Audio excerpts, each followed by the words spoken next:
Un saludo muy especial para todos los que nos acompañan en esta mañana y le invitamos a Dios en este momento, en el nombre del Padre y del Hijo y del Espíritu Santo, para que con el permiso de la Santísima Trinidad, Padre, Hijo y Espíritu Santo, todos los conferencistas y las personas que estamos aquí presentes en este seminario virtual, recibamos de Dios abundantes gracias y bendiciones. Nos fortalezcamos para vencer al mal y confesemos y profesemos nuestra fe auténtica en Dios. Ven, Espíritu Santo, llena los corazones de tus fieles, enciende en ellos el fuego de tu amor. Envía, oh Señor, tu Santo Espíritu y renovarás la faz de la tierra. Gloria al Padre, al Hijo y al Espíritu Santo, como lo era en un principio, ahora y siempre, y por los siglos de los siglos. Amén.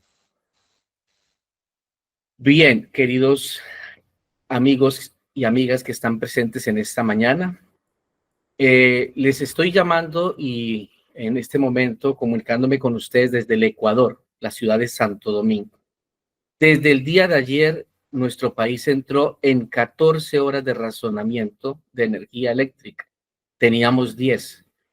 Entonces, en estos momentos yo estoy conectado con unos aparatos prácticamente rudimentarios, pero muy esenciales. Y por eso van a escuchar de pronto un pitico de fondo, pero no nos vamos a dejar distraer por ello, ya que estamos aquí en el Ecuador pasando por una situación terrible. De antemano les pedimos mucha oración. La dinámica de mi conferencia va a ser muy sencilla. Voy a dedicarme los primeros 50 minutos a explicar este tema de la tentación al maleficio y vamos a después dar un espacio para unos 20 minutos, a máximo 30 de preguntas, porque vamos a ser muy estrictos con el tiempo, ¿verdad? Y entonces vienen más conferencistas y tenemos que aprovechar al máximo. Ahí se está proyectando todo, ¿verdad, Julián? Está viéndose la presentación, estamos ya en sintonía. Confírmame, hermano diácono, si estás por ahí, si todo está bien.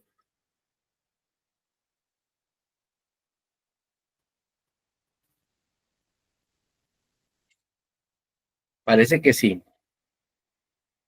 Bueno, algún hermano que me diga si se escucha bien y si se ve bien esta presentación, si está pasando la... Sí, se escucha, Sí, señor, perfecto. se ve bien, no hay problema.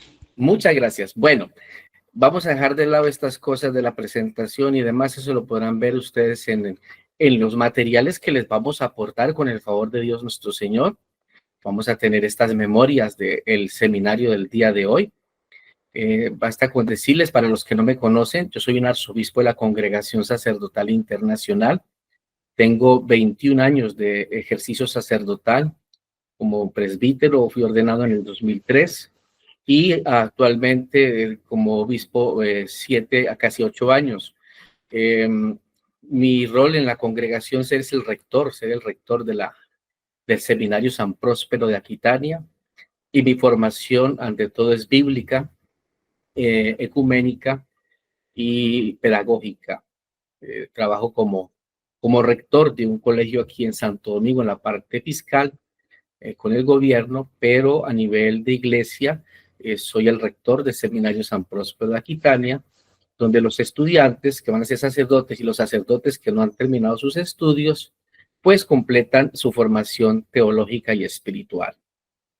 Lo que vamos a ver en este primer momento, en lo que se refiere a mi conferencia, es cómo el maleficio, cómo la tentación nos lleva a las prácticas de los maleficios y estos atraen la acción demoníaca para nuestra vida y nuestro entorno. Y lo vamos a hacer desde el punto de vista bíblico. Esto no significa que los que vayan a hablar después no enfaticen en la parte bíblica.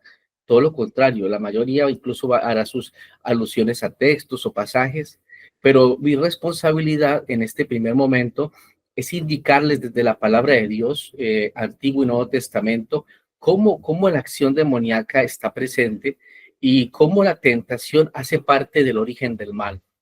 Entonces vamos a adentrarnos en un primer momento de la conferencia en mirar unos términos, ¿no? ¿Qué es tentación? ¿Qué es maleficio? ¿Qué es acción demoníaca?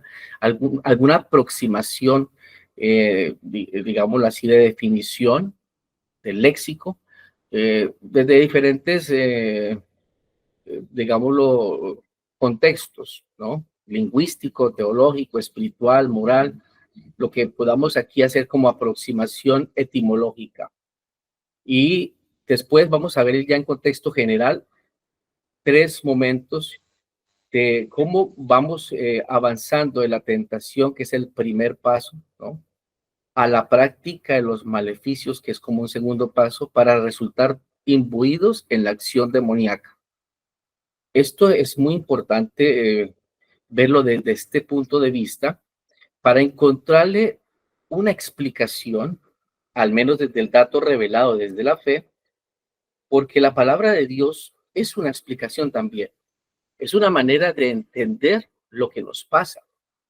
Desde la antigüedad el ser humano se ve imbuido en cosmovisiones de toda índole, tiene relatos teológicos de diversos lugares y esas aproximaciones fueron una primera respuesta que muchos filósofos la llaman la respuesta mítica o el estadio mítico de la humanidad, haciendo hincapié desde Paul Ricoeur que el mito no es una mentira, es una explicación, es una manera de contar y de explicar lo que ya se va elaborando como un presupuesto conceptual de lo que nos pasa.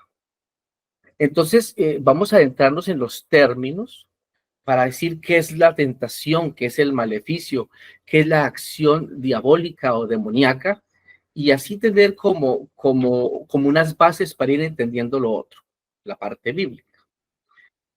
Generalmente, todos pudiéramos, los que estamos aquí presentes, decir, yo sé que es una tentación, yo he sido tentado, tentada en la vida. A mí me han pasado cosas que son terribles y que yo las puedo ver como tentación, como tal. Perdonen la pregunta, ¿se ha cambiado la diapositiva? ¿Se está cambiando? Está en definición de señor. Perfecto. Donde no se cambie, alguno me interrumpe y dice, Monseñor, no se cambió porque es que no me voy a pasar a la otra pantalla, sino directamente lo que estoy viendo aquí en mi presentación. Bueno, muchas gracias. Entonces, la tentación, todos hemos sufrido una tentación o muchas tentaciones, y cualquiera pudiera decir de una manera muy sencilla que es tentación, y no estaría equivocado en decirlo, porque tenemos nociones. Sabemos desde los 7, 8 años con el uso de la razón discernir, ¿no? De una manera, desde un punto de vista moral, qué es lo bueno, qué es lo malo. Empezamos a darnos cuenta que hay consecuencias en las cosas, que hemos sido tentados de una o alguna manera distinta. Entonces, es un término que es muy familiar, a eso quiero llegar, un término muy familiar. Lo mismo el maleficio. Muchos hemos llegado a estos caminos de Dios buscando soluciones a cosas espirituales, yo las llamo así, otros las llaman paranormales, yo las llamo espirituales negativas o espirituales de una esfera que no es Dios, porque no es bueno a veces calificar porque cuando uno ya califica o le pone un nombre, uno ya está dando un juicio y la idea no es evidenciar como la evidencia bruta, sino más bien la evidencia fina, detallar, describir las cosas. Nunca es bueno decir algo con adjetivos, calificando, porque a lo mejor ya estoy dando mi subjetividad a lo que realmente se necesita que seamos objetivos, veamos que es maleficio, ¿verdad? Y lo mismo pasa con la acción diabólica. Algo pasa en mi casa, se mueven los objetos, ¿de dónde vendrá esto?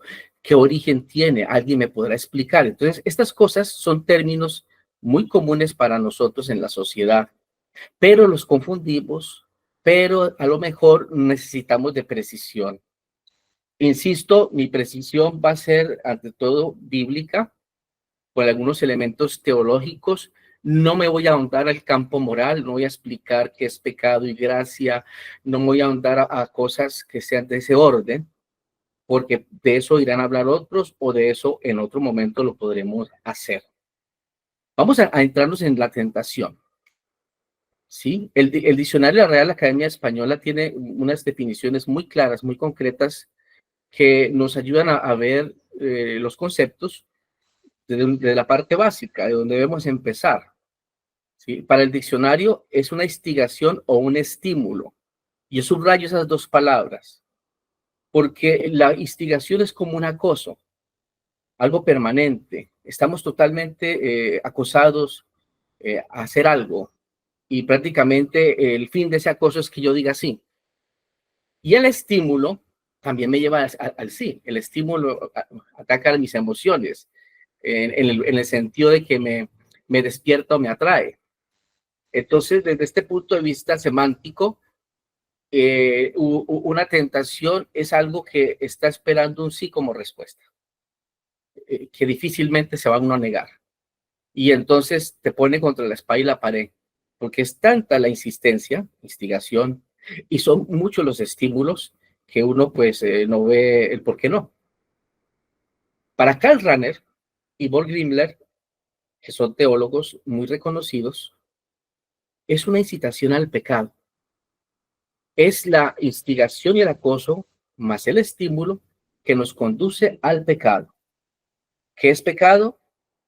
Lo que nos aparta de Dios, lo que nos aparta del resto de la sociedad, lo que me hace a mí un reo ante la presencia de Dios. Hasta ahí diré lo moral que pudiera decir en este momento.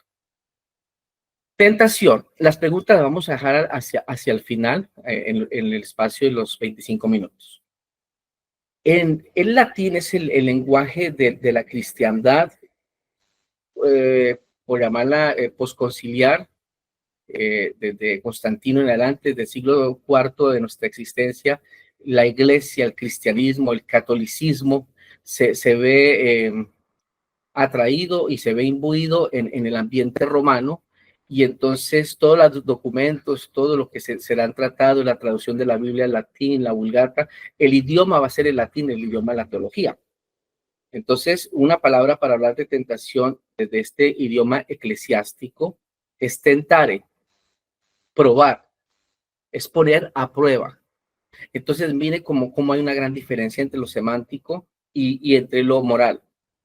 Es que yo me puse a prueba. ¿Y quién te puso a prueba? Cualquiera.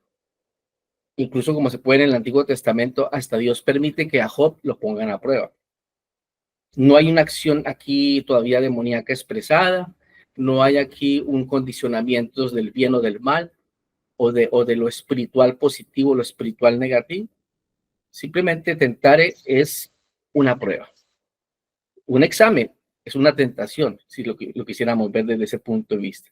Pero ya aquí vamos a hablar de una prueba hacia el pecado, una persuasión o una propuesta de algún bien o un placer, de algo que me puede servir o me genera un placer para mi vida.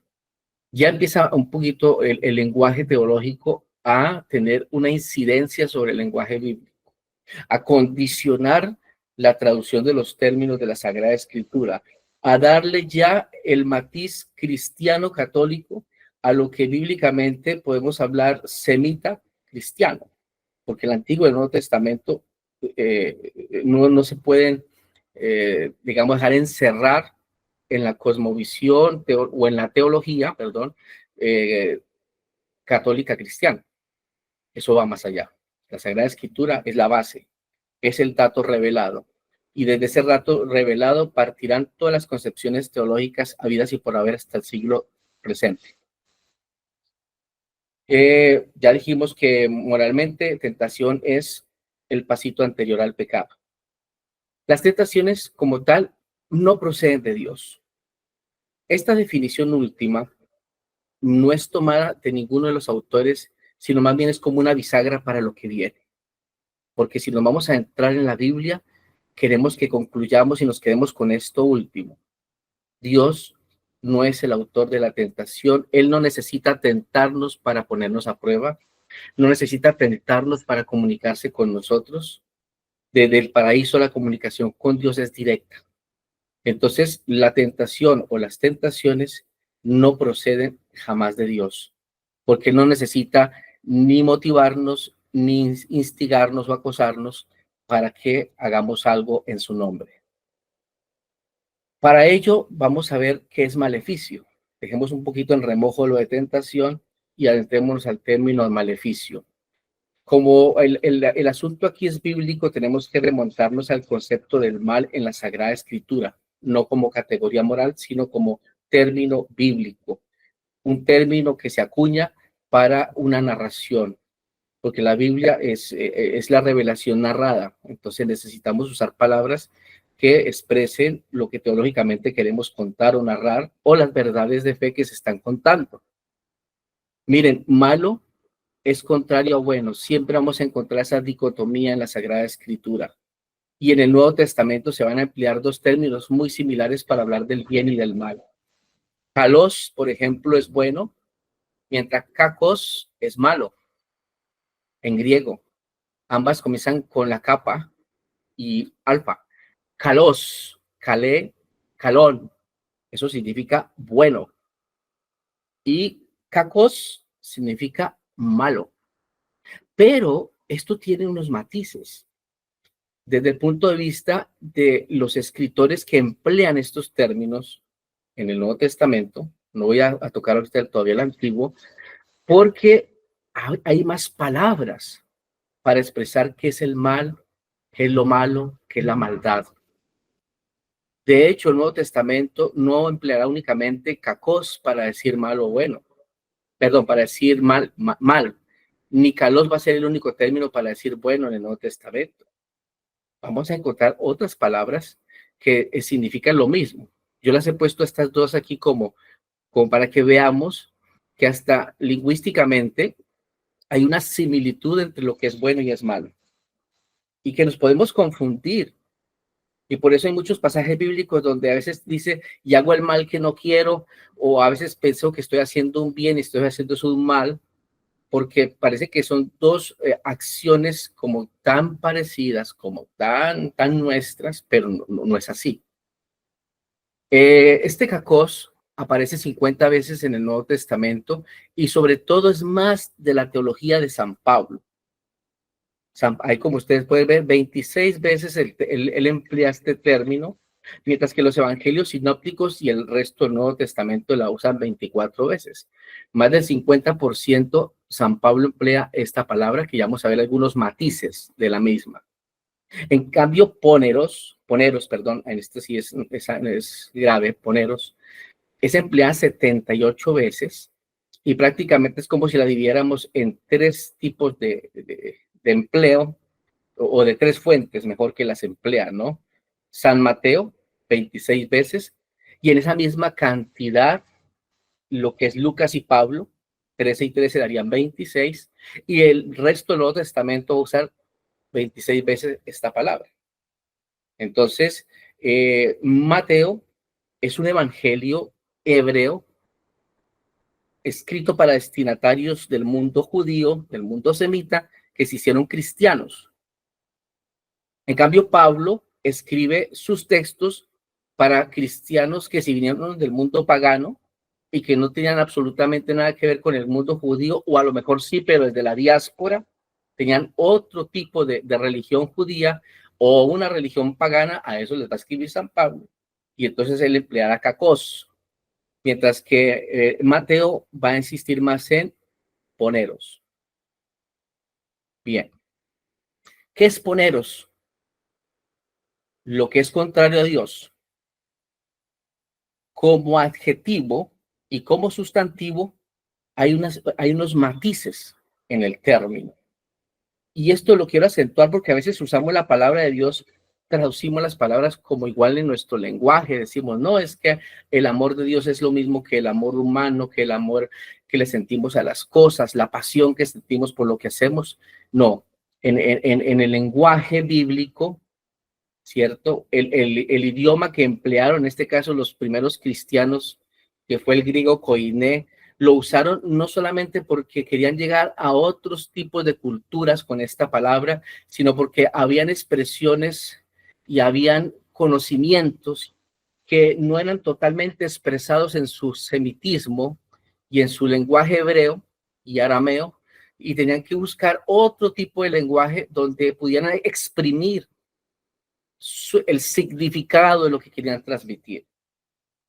Con esta palabra, dependiendo del contexto, vamos a ver que si se emplea como un adjetivo, es decir, algo para calificar, ¿no? Esta charla es mala, por ejemplo.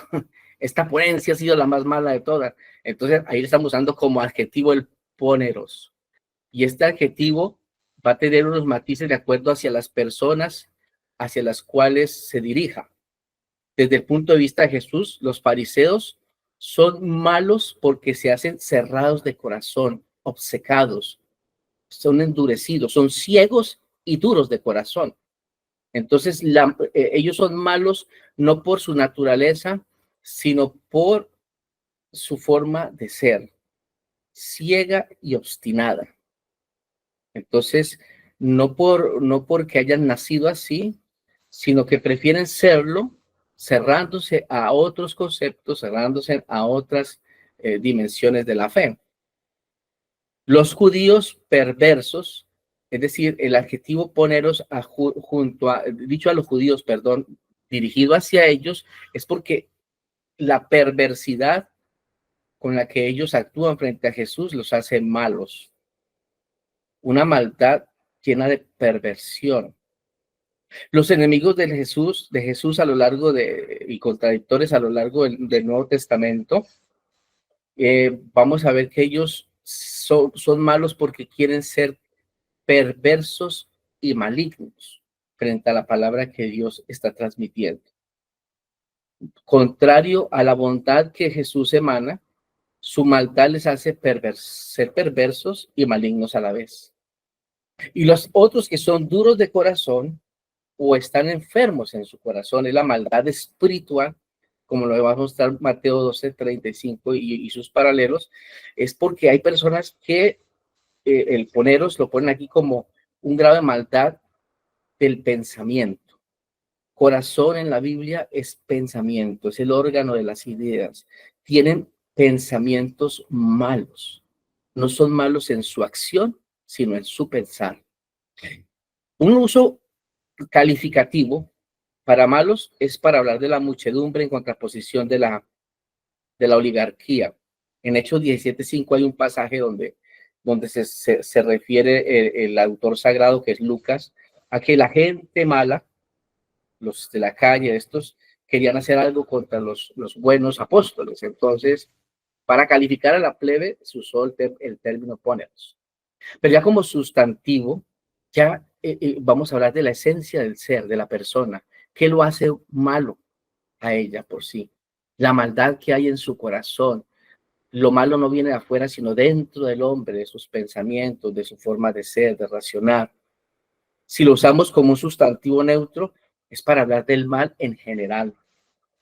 El mal contra el que nos enfrentamos es un ser distinto a mí, es un ser distinto a Dios y por lo tanto le llamamos mal o malo. El malo, diferente a el bueno, ya como sustantivo. Dos poneros, los malos, en plural, que se van a enfrentar en el juicio final contra los buenos, o mejor, Dios va a hacer una distinción entre los poneros, entre los poneros y los dikaion, los justos. Los justos que, como va a ser también Mateo 25:31 y siguientes, serán puestos a la derecha, enfrentados a aquellos injustos o malos que son puestos a la izquierda. Y habrá una distinción entre aquellos que en su ser vivieron la bondad y los que en su ser optaron por la maldad. En Cacos vamos a encontrar una manera distinta de ver el mal desde el punto de vista paulino. Lo que quiere hacer daño, lo que sale para hacer daño, es un producto humano del hombre, no puede venir de Dios. Esa cita de Romanos 7:15, y me quiero adelantar un poquito más para no atrasarme a lo otro, es fundamental. Dios no nos da el mal. El mal nace de las circunstancias, como si hubiese una ley natural en nosotros, impresa en nuestro ser, que nos hace tender hacia el mal. Y por eso usa este término, no poneros, sino cacos, para referir a que es un producto humano. Es una causa del mal que viene en la persona. Estamos hechos para hacer el mal, para dañar, para perjudicar. También incluso cuando ese cansancio espiritual Usamos la palabra para decir desfallezco, me desmayo, estoy mal espiritualmente, por ejemplo. Es una forma de calificar para distinguir. Hay un ejemplo muy bonito con eso, ¿no? Una cosa es poneros para decir, me está pasando algo malo, que eso puede ser demoníaco, puede ser físico, puede ser externo, y a decir aquí, me encuentro mal espiritualmente. No es algo externo que me está dañando a mí, sino que es un estado de mi ser. Entonces, aquí usamos ese término para diferenciar lo que me pasa de afuera y lo que me pasa de adentro, en razón a la maldad. ¿Qué es la acción diabólica? Clasificaciones hay muchísimas. Esta es una clasificación muy tradicional de cómo el mal se puede ver expresado de diferentes maneras.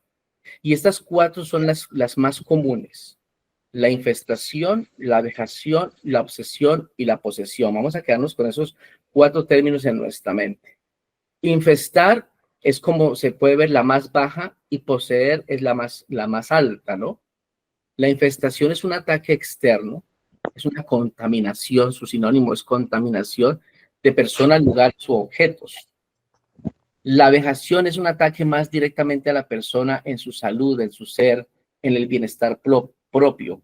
Recordemos el caso de Job, que es un paradigma. Le atacó su salud, le puso llagas, le quitó a sus hijos, le quitó sus bienes. La obsesión es un grado mayor a la infestación, a la vejación, donde los pensamientos y las acciones están todas enfocadas a ese mal que ataca a la persona o que ataca a las cosas que la rodean.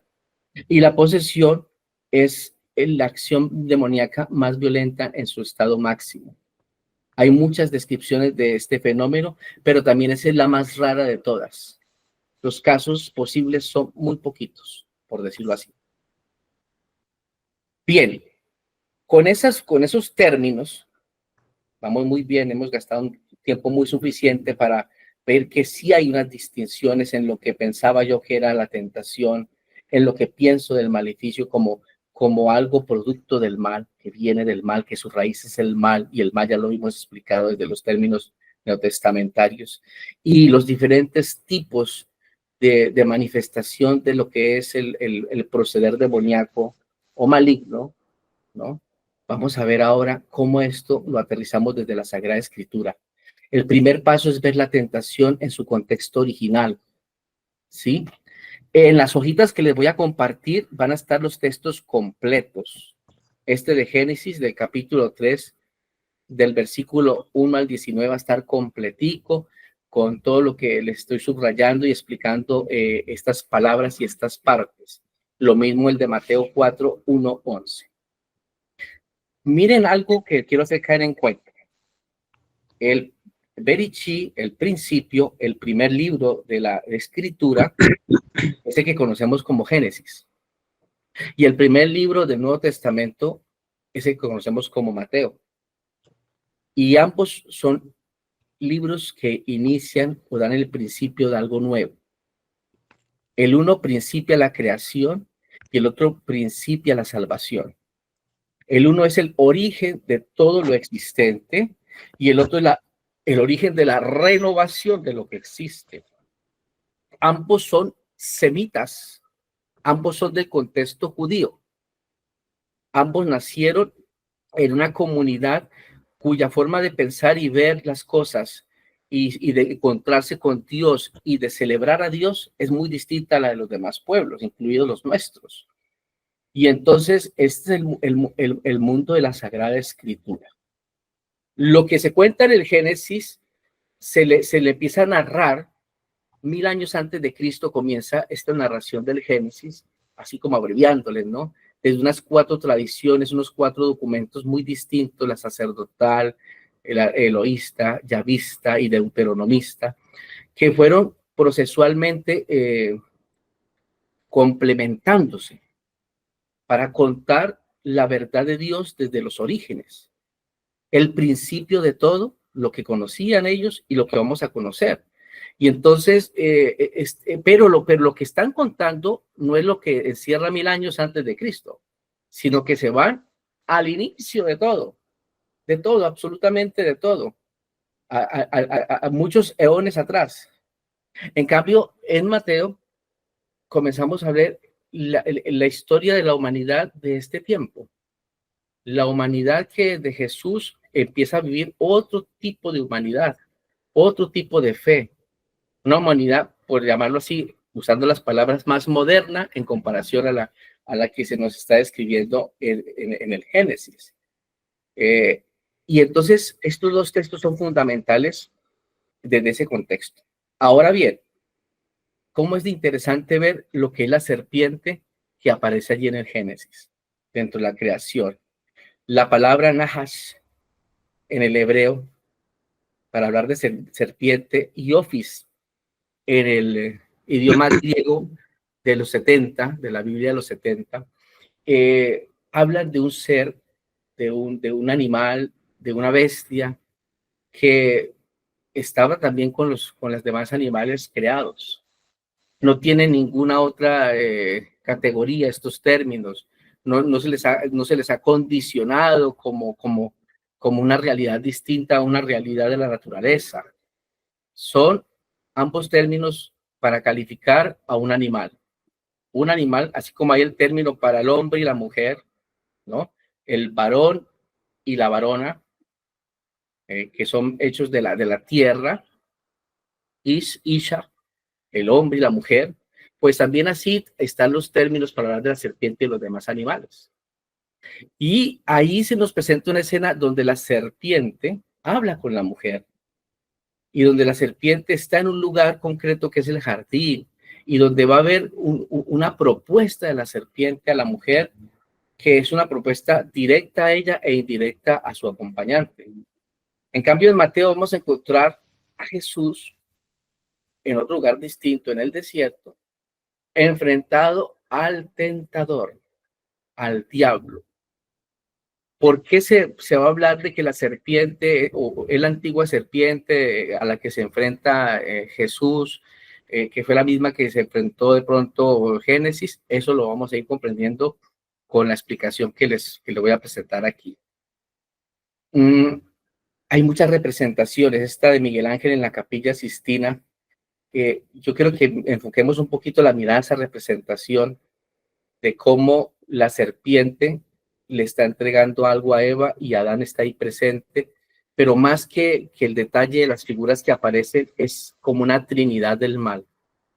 Es una trinidad del mal donde el hombre, la mujer y la serpiente están haciendo algo contrario a lo que Dios hizo. Están solo ellos sin la presencia de Dios, según esta pintura. Están en su estado natural y están los tres, el hombre, la mujer y la serpiente. A este relato se lo conoce como la caída. Basta el versículo 24. Y la fuente yavista es aquella que tiene a Dios como Yahvé. Es otra palabra de llamar a Dios en el Antiguo Testamento. La eloísta lo llama Elohim. Pero en la yavista, Dios es más creador, Dios es más poderoso, Dios está enfocando toda su fuerza y todo a lo que existe. Es el arquitecto del diseño que, por eso vamos a encontrar dos pasajes de la creación, el sacerdotal y el yavista. Y esta es la continuación del pasaje de la creación de la fuente yavista, ¿no? Su género literario va a ser el antropomorfismo. ¿Qué significa eso? Como lo vemos en la gráfica, los animales, las cosas, los seres que no son parecidos al hombre, o que son parecidos al hombre, perdón, que no son hombre mismo, son descritos como si fueran personas. Hablan, caminan, sostienen una conversación. Eso es un género literario empleado para ver cómo la mujer entra en una relación dialogal con el mal, representado en la serpiente. Algunos habían pensado que esto era una fábula, porque una serpiente que habla, los animales cuando hablan en el género literario, pues llamamos fábulas, pero resulta que las fábulas tienen moralejas. Y aquí este relato no tiene ninguna moraleja. Este relato que está contando es una verdad de fe. Y las verdades de fe en el mundo antiguo se contaban a través de los mitos. Es lo que llamamos la dogmática narrativa mítica o la teología teologúmena, donde se usan expresiones o históricas o reales o míticas como si fueran reales para contar una verdad de fe más que una verdad histórica o una verdad o una realidad concreta del plano humano, por llamarlo así. Entonces, Adán y Eva entran en contacto con la serpiente en una narración, y la narración nos va a presentar detalles muy importantes.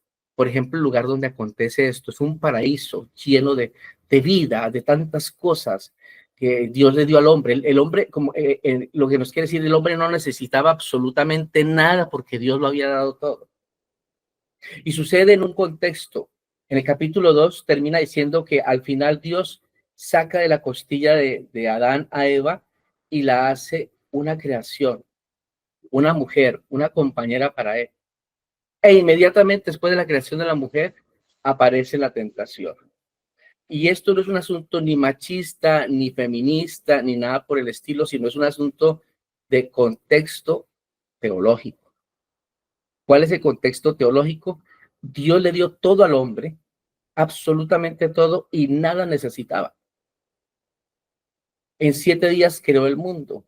Luego le dio el tiempo al hombre para que nombrase a los animales con todos los nombres que quería ponerle, se adaptara a ese ambiente, buscara compañía, no la encontró, le dio una compañía y después de ese tiempo prudencial viene la tentación. Si ya lo tiene todo, ¿qué más necesito? Entonces aquí aparece la tentación en forma de serpiente.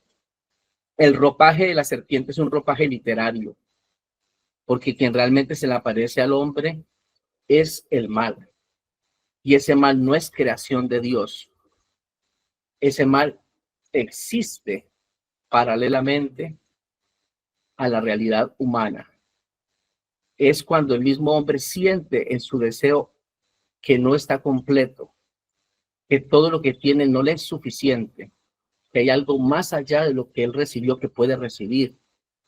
La serpiente es astuta y le hace una tentación basada en una distorsión de la realidad que es doble. Si leemos el pasaje con atención, vamos a ver qué dice, ¿y cómo así que Dios te prohibió comer de todos los árboles? O sea, entra de una vez con un engaño, ¿no? Entra con una falacia. Y la mujer dice, no nos prohibió comer de todos los árboles, sino de este árbol, de un solo árbol. Pero nos dijo que aparte de eso íbamos a morir y que aparte de eso, bueno, no recuerdo la otra parte, y ahí también la mujer responde con una mentira también. Entonces, el pecado se va a simbolizar en la desnudez ya reconocida, no la desnudez tenida, porque ellos estaban desnudos y se sienten desnudos porque perdieron su inocencia, porque perdieron lo que Dios le dio. Ya estaban completos con lo que Dios tenía, ahora se sienten que le fallaron a Dios. La respuesta que Adán le hace a Dios cuando se encuentra con él después de haber fallado, de haber pecado, de haber sucumbido a la tentación, es una respuesta que lleva un implícito, un reclamo a Dios. La mujer que tú me diste, y ojo a eso, es aquí donde pensamos que todos o creemos o de una forma, como dijeron, bueno, una falsa creencia, que Dios también nos dio el mal.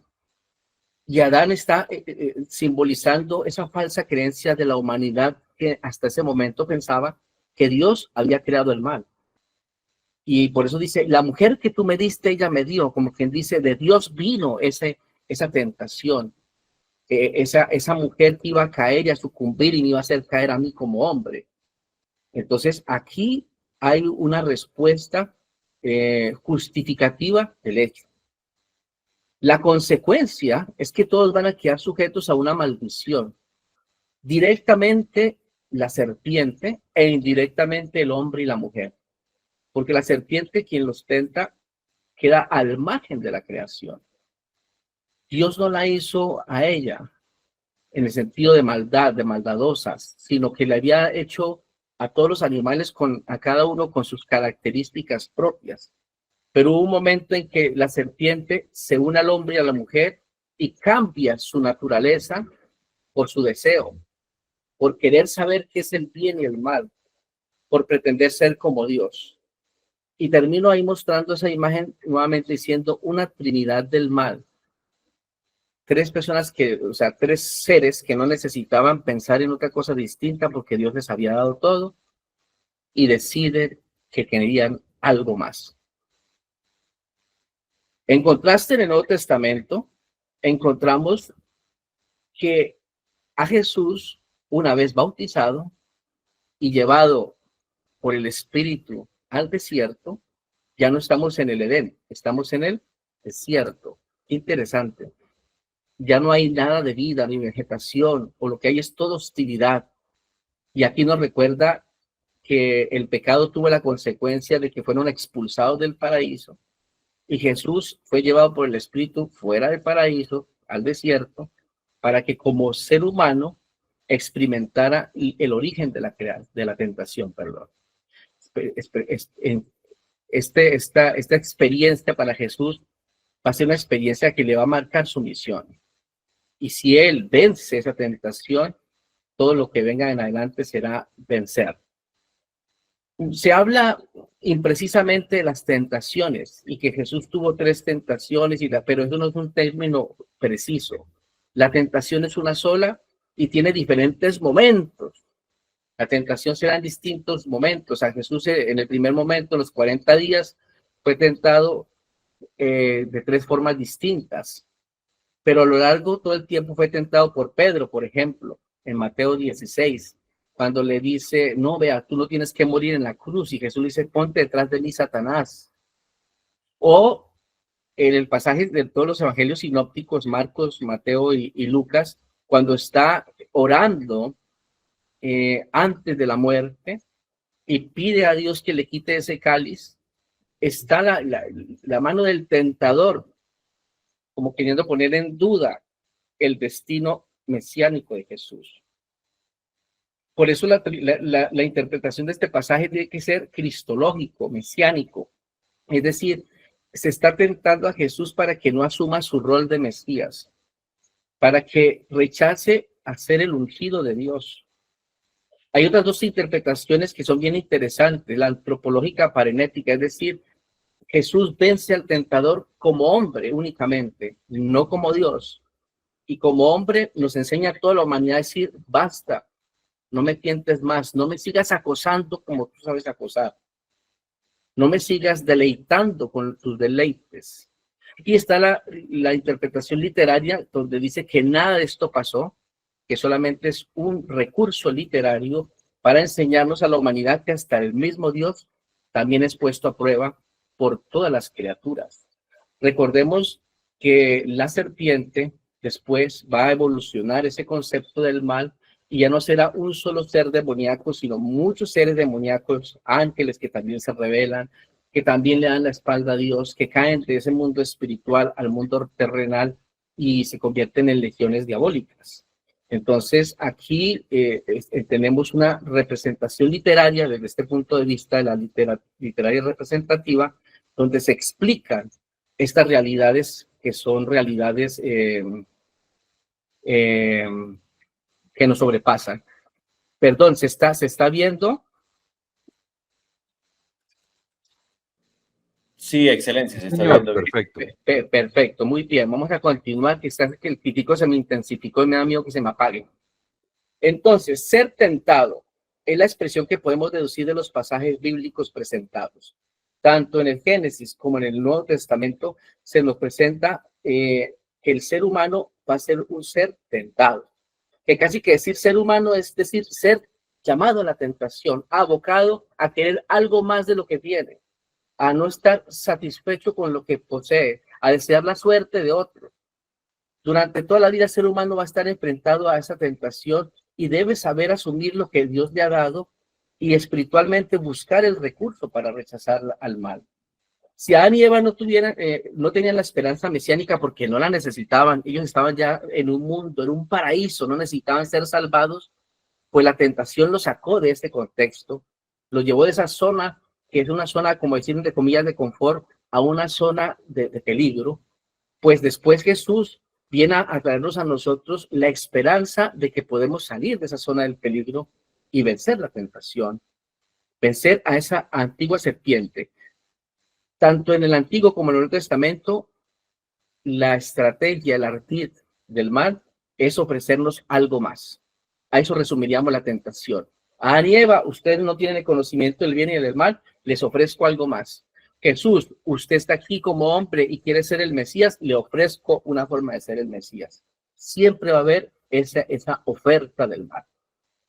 De ahí vamos a la práctica de los maleficios. Yo no me quiero detener en estas definiciones de los maleficios que ustedes van a encontrar en el documento que se les va a dar, pero sí quiero aludir a cosas muy concretas. Por ejemplo, el padre Gabriel Amor dice que el 90% de todo lo que es el mal viene a través de los maleficios.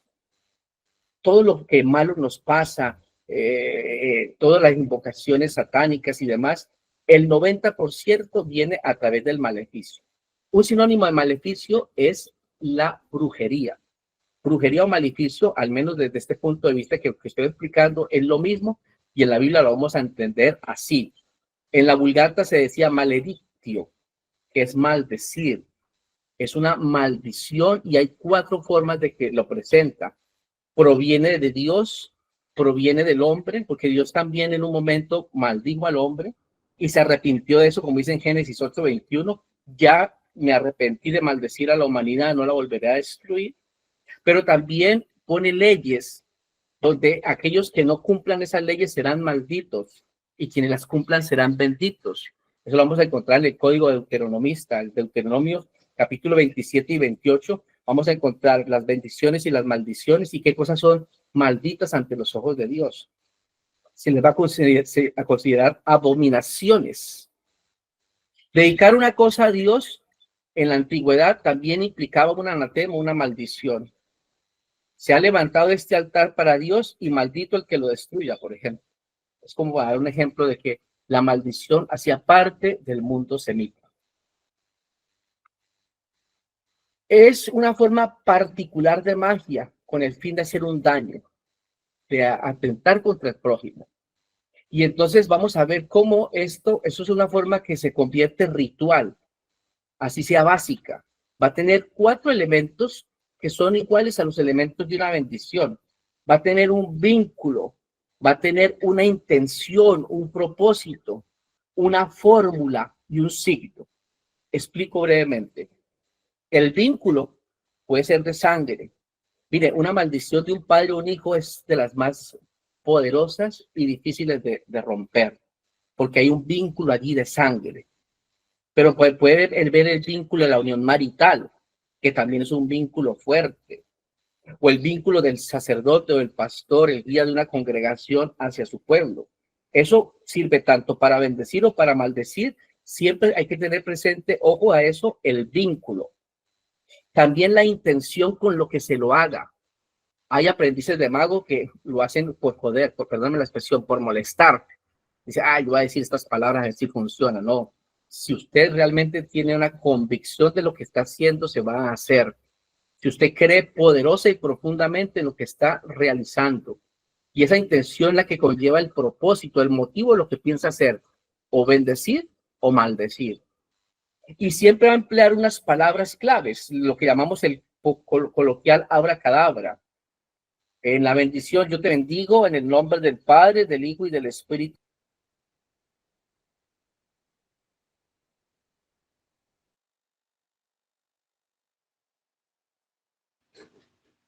Perdón, ¿se detuvo o es mi señal? No, se fue el sonido. Se le fue la señal. Ok, Parece que gracias. Sí, se fue.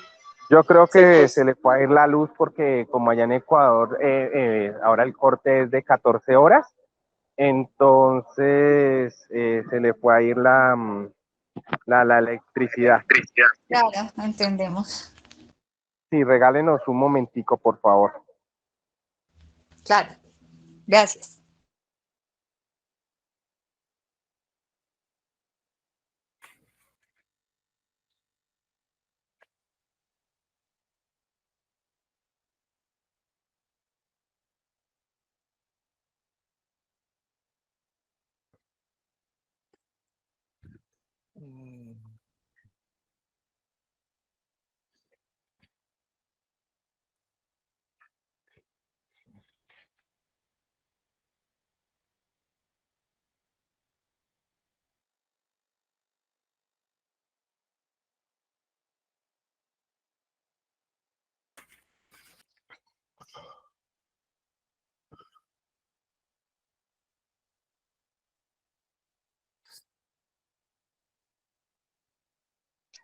Les ruego un poquitico de paciencia a todos, por favor. Ya estamos aquí tratando de solucionar la falla y ya.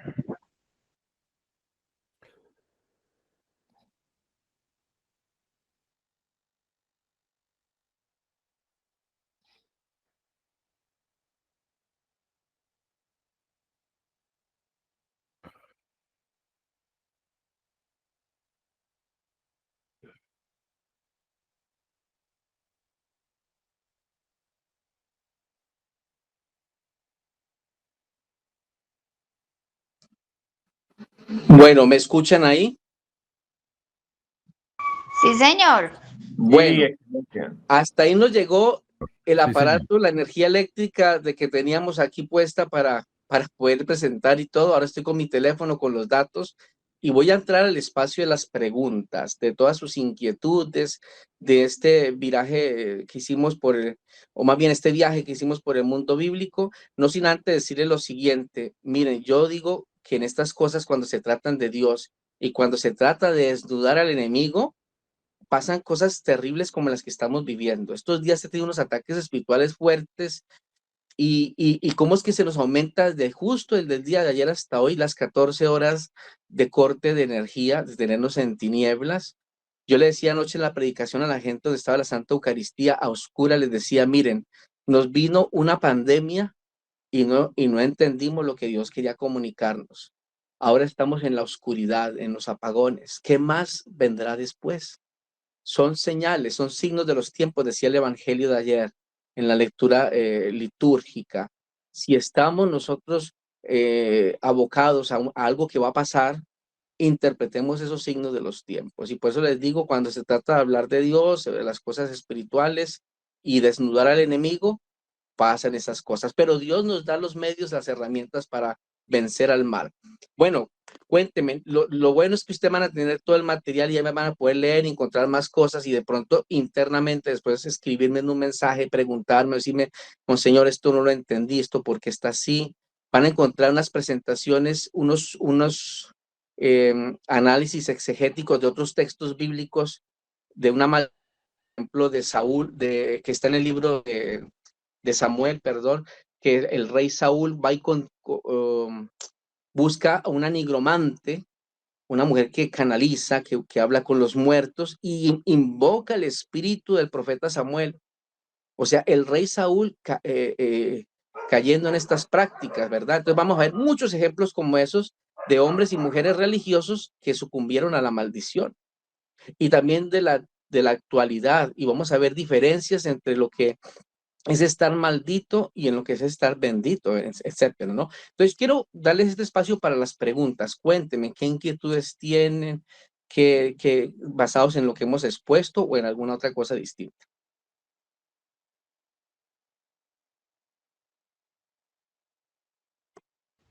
Bueno, Monseñor, buenos días. Soy Diana Dianita. Naranjo. Hola, Dianita, ¿cómo estás? Bien, Monseñor. Yo encantada de sus charlas, usted sabe bien. Entonces, Gracias. frente a esta exposición, bueno, tengo 3 preguntas que puedan que sean básicas, pero Monseñor sabe que estoy en ese proceso de aprendizaje. Dale, Cuando usted menciona o cita el fragmento de el fruto prohibido y demás, quería preguntarle de dónde o quién o bajo qué contexto lo representan como la manzana. Es decir, ¿por qué asignan a la manzana con la denominación de fruto prohibido? Esa es la primera pregunta. La segunda, cuando usted hablaba de las terminología o de las palabras que referenciaban en los diferentes textos la maldad, la pregunta es si la interpretación de maldad también va sobre el contexto y la subjetividad de la interpretación. Me explico. Perdón, Utilizar terminología. vuélvame a repetir esa parte que se me fue la señal. Sí. Cuando usted habla del concepto de maldad y cita diferentes fragmentos de la Biblia, hay unos términos que, según entiendo, se interpretan o se asocian a maldad, pero dependiendo de la subjetividad de la interpretación y el moralismo. Es decir, términos como fariseo, pues fariseo es un pueblo, no hay que rotular que todos son malos, de acuerdo al contexto se podría interpretar así, pero Correcto. digamos que va de acuerdo a, ¿cierto? Como Sí. judío o como plebe, ¿sí? Hay un contexto social, pero lo asocian de acuerdo a la interpretación y no es generalizado a la maldad. Correcto. Entonces, ¿Y la tercera? y la tercera era frente al tema de las maldiciones. Usted mencionaba que la más fuerte era el vínculo padre-hijo, bueno, madre-hija. Quería preguntarle si esta relevancia va asociada al parentesco o al vínculo sanguíneo. Es decir, actualmente no solo hay padres biológicos, sino adoptivos. Entonces, sí, tiene el mismo poder, es por el parentesco y no por la consanguinidad. Vale, vamos con lo primero. Manzana ha sido una discusión a raíz de muchos cuadros, de muchas representaciones, sobre todo antiguas, medievales, donde al autor se le ocurrió pintar una manzana como el que puso a Pablo montado en un caballo cuando se cayó. Ni Hechos de los Apóstoles capítulo 9 dice que Pablo se cae de un caballo, sino que dice que cae en tierra, vendría caminando, vendría no sé cómo. Entonces, es una forma de que el que pinta interpreta también. Los cuadros, las representaciones artísticas son interpretaciones de algo. En este caso, cuando se refieren a la Sagrada Escritura, es una manera de hacer una, entre comillas, exégesis y una hermenéutica. Es decir, yo entendí, interpreté que, y entonces hacen estos cuadros.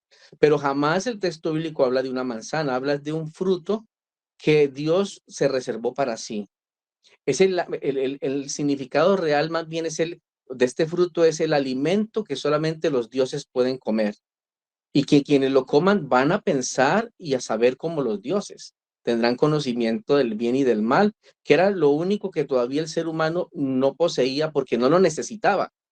Es que hay algo que a veces se nos puede olvidar y es que cuando Dios creó todo y puso al hombre en el paraíso y lo hizo completo en todo sentido, hombre y mujer, no tenían necesidad absolutamente de nada, ni siquiera de redención ni salvación, estaban salvos, estaban protegidos, entonces no necesitaban saber de peligros, no había una distinción entre lo bueno y lo malo porque lo malo no estaba presente, pero solo cuando ellos desobedecen, en realidad el pecado va hacia eso, hacia la desobediencia, comulgan con la serpiente, es decir, como si fuera una confabulación de criaturas por curiosidad, por lo que sea, porque la tentación también está ligada a estas cosas, ¿no? A la curiosidad, pues allí se comen el alimento de los dioses y ya son distintos a lo que eran. Entonces, eso es lo que Dios quería evitar, que la creación dejase de ser lo que fue, lo que es, y se convirtiera en otra cosa diferente a lo que él hizo. ¿Y qué es lo que Satanás pretende allí? El mal, que el hombre rechace su imagen y semejanza de Dios, para que no sea imagen y semejanza, sino que sea Dios. Y por eso en el Nuevo Testamento también el diablo le va a decir por 3 ocasiones, ¿no? A Jesús, si eres el Hijo de Dios, o sea, le pone en duda, es la forma, el mal siempre va a presentar algo de una manera fraudulenta, ¿cierto? Con esa astucia, entonces, para que el que caiga diga, corrobore si eso no lo es. Entonces, eso pasa con el fruto prohibido. Con el tema de las palabras como póneros, que es maldito o malo, está muy bien lo que tú explicas y que a todos nos quede claro. No son todos los judíos, no son todos los fariseos, sino que Jesús, de acuerdo a las circunstancias, encontraba una maldad en las personas que se le oponían a su mensaje, porque su mensaje es de bondad, de bienaventuranza, y en cambio estos otros querían insistir en la guerra contra los romanos, insistir en la pax romana, insistir en las injusticias, insistir en su código mal interpretado por sus dirigentes. Entonces allí había maldad. O se les llamaba malos, según Hechos de los Apóstoles, a los habitantes de la calle, que eran la muchedumbre, porque no tenían un sitio de bueno donde vivir, sino que vivían bajo circunstancias que no eran las más óptimas, las mejores, y por eso se le llamaban los malos, es decir, los que vivían en la basura, en la miseria y demás. Se los categorizaban de una forma general. Entonces, como adjetivo será eso, una calificación. Como sustantivo, ya es una condición del ser. Soy malo porque así decidí. Me hice malo. El mal es un ser también. No es algo que no es una condición de vida el mal. El mal es un ser existente. Y finalmente a lo del vínculo, todo vínculo es fundamental, tanto en una bendición como una maldición. Pero dependiendo del grado de cercanía del vínculo, se hace más fuerte. En el caso de ser padre o madre, si es de sangre, los pactos de sangre son mucho más fuertes que cualquier tipo de pacto, sea para bendición o para maldición. Siempre lo que implique derramar sangre, lo que implique el ADN, porque para el lenguaje bíblico la sangre es el alma. Y entonces por eso algunos incluso hasta temen transfusiones de sangre porque malinterpretan el texto bíblico, pero en el fondo lo que la Biblia nos está también enseñando es que el pacto con sangre como el de Cristo en la cruz es un sello indeleble. Y entonces los hijos de adopción, la nacionalidad de adopción, todo lo que es otro, entran en un segundo grado. Por eso, en tu pregunta, es más fuerte un pacto, una bendición, una maldición, en el grado consanguíneo a otro tipo de afinidad que uno adquiera en la vida, ¿no? De parentesco o de entrega, pero, ojo a esto, hay un vínculo espiritual que es mucho más poderoso que el pacto, que el vínculo de sangre, y es el bautismal. Qué bueno que se me vino ahorita a la mente esto para tenerlo presente. Los que se adhieren a Dios a través del bautismo, no solamente se adhieren a Él, sino a una comunidad. Se hacen, esto no es panteísta, sino esto más bien se hacen parte de Dios. No son cualquiera. Y entonces, cuando uno maldice a un hijo de Dios, cuando una persona maldice su condición de hijo de Dios o se aparta de esa condición, la consecuencia es mortal. Es totalmente mortal. No sé si con eso de Anita queda como claro para darle paso a otros.